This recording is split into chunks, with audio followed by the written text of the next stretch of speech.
예, 목사님 지금 말씀하신 것처럼 제가 2022년도까지 섬기던 교회가 연합감리교회에 섬겼는데 이제 LA를 제가 여기서 엘플베에 살면서 왔다 갔다 하면서 저는 항상 그 저기 피코에서 내려갔고 올림픽길로 이렇게 저희 그 딸이하고 아파트 그쪽으로 갔는데 지나가면서 아버지 밥상교회를 봤단 말이에요.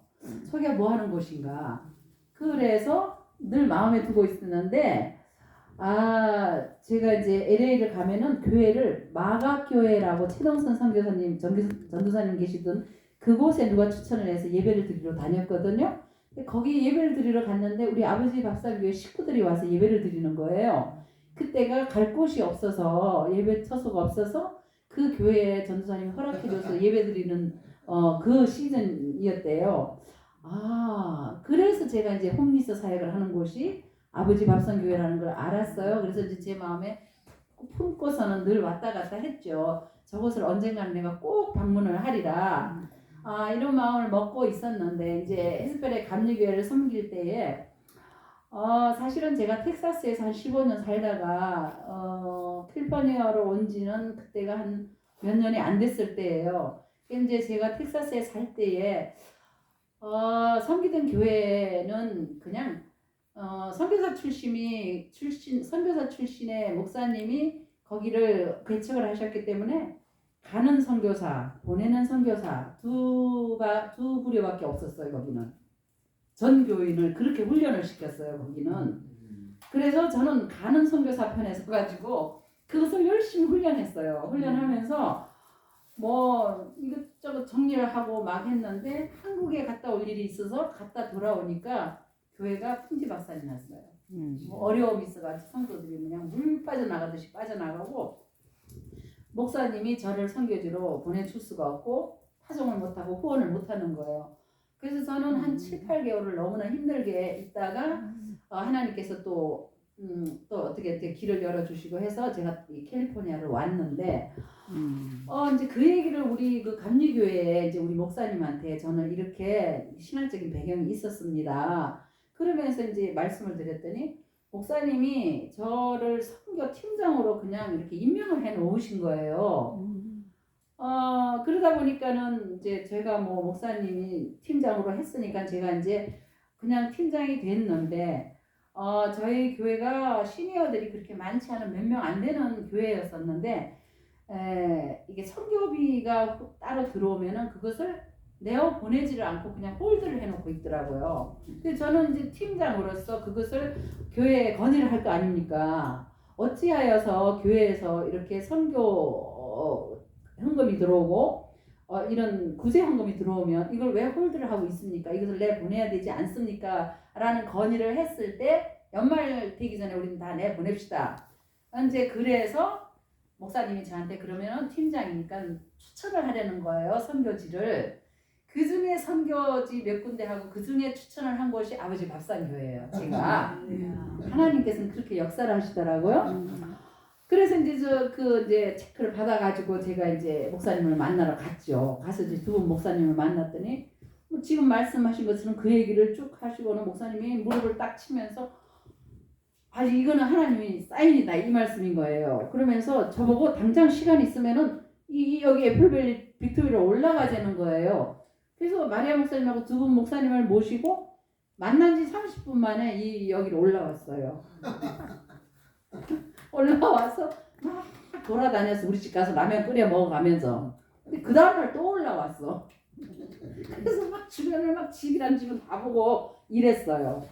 그렇게 하다가 목사님이 이곳 빅토빌 이 지역을 이제 결정을 최종적으로 해서 여기를 이게 사게 되신 거예요. 하나님이 일하신 거죠. 그러니까 하나님께서 그렇게 저를 선교지 가는 거를 우회를 해서 이곳으로 보내시고 저는 10여 년 전에 이미 하나님께서 저한테 어떤 소원을 주셨냐면 여성들을 섬기는 쉘터에 대한 소원을 주셨거든요. 저한테 쉼터에 대한 그걸 놓고 지금까지 기도하고 있어요. 하나님은 어떤 내가 기도했을 때 내가 꼭 맞춰서 하나님 앞에 졸라서 이게 해서 주시는 것도 있지만 그렇지 않고 우회적으로 하나님께서 필요하신 곳에 또 쓰시는 그런 역사도 있으시잖아요.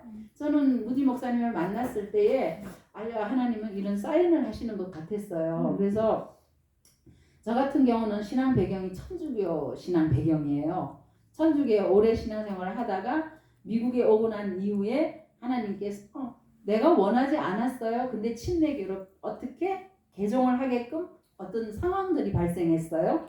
그 침례교로 개종을 하고서는 저는 천주교에 있으면서 이 그러니까 개신교에 대해서 천주교에서는 그곳은 갈라져 나간 불쌍한 형제들, 뭐 약간 이단시하는 그런 어떤 그게 있단 말이에요. 그래서 저는 개신교가 이렇게 말씀과 기도와 찬양으로 뜨거운지를 저는 전혀 몰랐었어요. 근데 교회를 딱 갔는데 말씀과 찬양과 기도가 너무 뜨거운 거예요. 전 깜짝 놀랐어요. 그때부터 제가 물을 맞는 고기 같아가지고 너무너무 좋았어요. 그러니까 그래가지고 교회에서 하는 그 어떤 프로젝트 있잖아요. 성경 공부, 성경 통독, 뭐 제자 훈련, 이건 한 개도 안 빠지고 계속 했어요. 그냥 완전히 폭 빠져가지고 계속 하다가 이제 그 교회를 옮기면서 개척교회 8년 동안 섬기면서 그 선교사 출신의 목사님이 맹훈련을 시키셨어요. 그래서 거기서 제가 훈련을 하면서 연단을 참 많이 받았어요. 받으면서 성령 체험도 하고 제가 그래도 하나님에 대한 거듭남이 없었어요. 기도를 5분도 못했고 말씀을 한 장도 못 읽고 도대체 이게 믿어지지가 않는 거예요. 근데 저희 교회에서 그때 뭘 했느냐 하면은 생명의 삶이라는 교재를 가지고 전 교인이 큐티를 했어요. 그래서 제가 어느 날 아침에 요한복음을 가지고 큐티를 하는데 요한복음 9장 2절 말씀에서 제가 성령이 그냥 불세례를 확 받아버렸어요.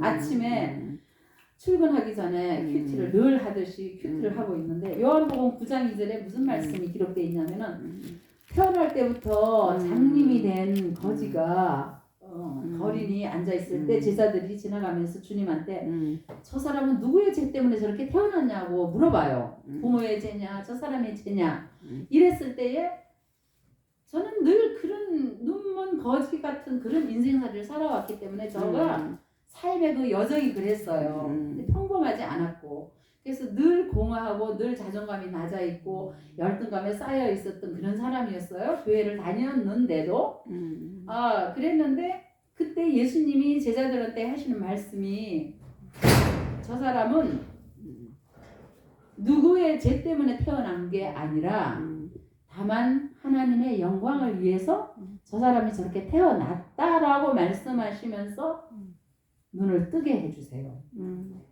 거기서 그 사람이 저였어요. 아멘. 그래서 얼마나 제가 그 성령이 저한테 터치를 하셔가지고 그 아침에 카펫이 흥건하게 젖을 정도로 제가 울면서 고백을 하면서 하나님 지금까지 제가 하나님을 오해했군요. 그 오해를 했었어요. 저는 우리가 뭘 잘못하면 막 벌 주는 하나님, 내가 무엇을 해야지만이 하나님이 날 이뻐하실 하나님, 이런 하나님으로 오해를 하고 거듭나지 못했던 거예요. 근데 그날 그 장면에서 누구의 죄 때문이 아니고 내가 이렇게 들풀과 같이 먼지와 같이 세상을 굴러다니면서 이렇게 살았어도 하나님이 나를 이렇게 빚으셨고 내가 이렇게 존귀한 자녀고 이거가 확 깨달아지면서 그냥 고백을 하면서 회개를 하면서 성령의 그 어떤 터치를 받았어요. 아멘. 그러고 나서부터 제가 달라진 거예요.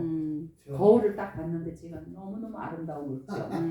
아니 그런 경험 해보셨어요?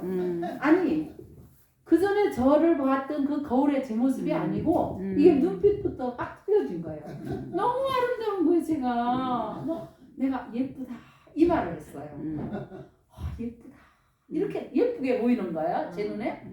그래가지고 그때부터는 내가 막 어떤 새틀 같은 그런 기분, 날아갈 것 같은 기분.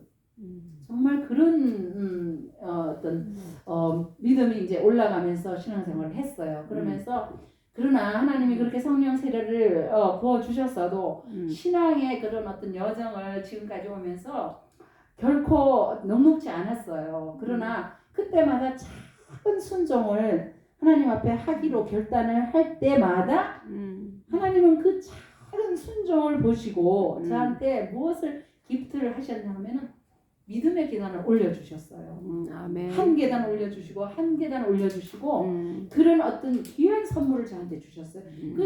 그거 깨닫지 못했어요. 항상 어떤 선물이라는 건 눈에 보이는 것, 내가 뭐 어떤 내가 원하는 기준점이 있잖아요.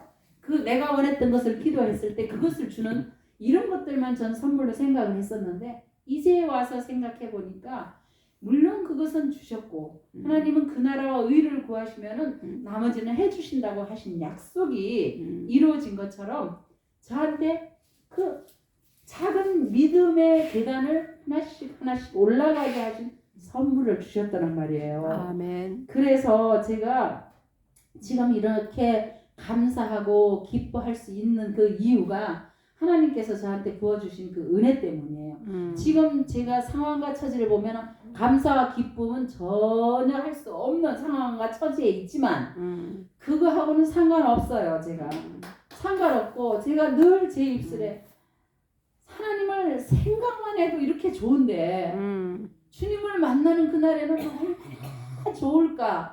이 고백이 날마다 나오는 거예요. 눈만 아멘, 뜨면 그 아멘. 고백이 나오는 거예요. 주님을 만나는 그날은 얼마나 좋을까요. 그래서 저는 어떤 위기와 시험이 닥칠 때마다 익사이팅해요. 하나님이 뭘 어떻게 또 해주실까. 그래서 우리 아버지 박산교회를 두고 보면 지금 어려운 상황 가운데 있고 이 뭐 여기 빅토빌도 그렇고 베스토도 그렇고 저희가 이 형제 자매들이 조금 더 안정적으로 조금 더 체계적으로 이 형제 자매들을 우리가 잘 좀 이렇게 서포트하고 좀 이렇게 돌봐가지고 섬겨서 더 나은 삶을 향해서 가고 우리가 제자로 세워져서 50개 주의 그 어떤 선교사로 파송을 해야 하는 이 비전을 가지고 있잖아요. 근데 지금 어려운 시기에 지금 있단 말이에요. 근데 don't care. 저는 제 마음에 정말 don't care. 이거는 하나님이 우리에게 뭔가 지금 쌓입니다. 저는 그런 믿음이 있어요. 아멘. 그래서 지금 기대가 되는 거예요. 아멘. 무슨 일을 하나님이 우리한테 또 이렇게 펼쳐주시고 넓혀주시려고 이런 어려운 어떤 상황 가운데 우리가 있게 되는가? 절대로 하나님은 이것을 외면하지 않으리라고 저는 믿거든요. 이렇게 상황이 발생했을 때는 하나님은 그 상황에 매이지 말고 우리를 보시는 거예요. 우리 중심을 보시는 거예요.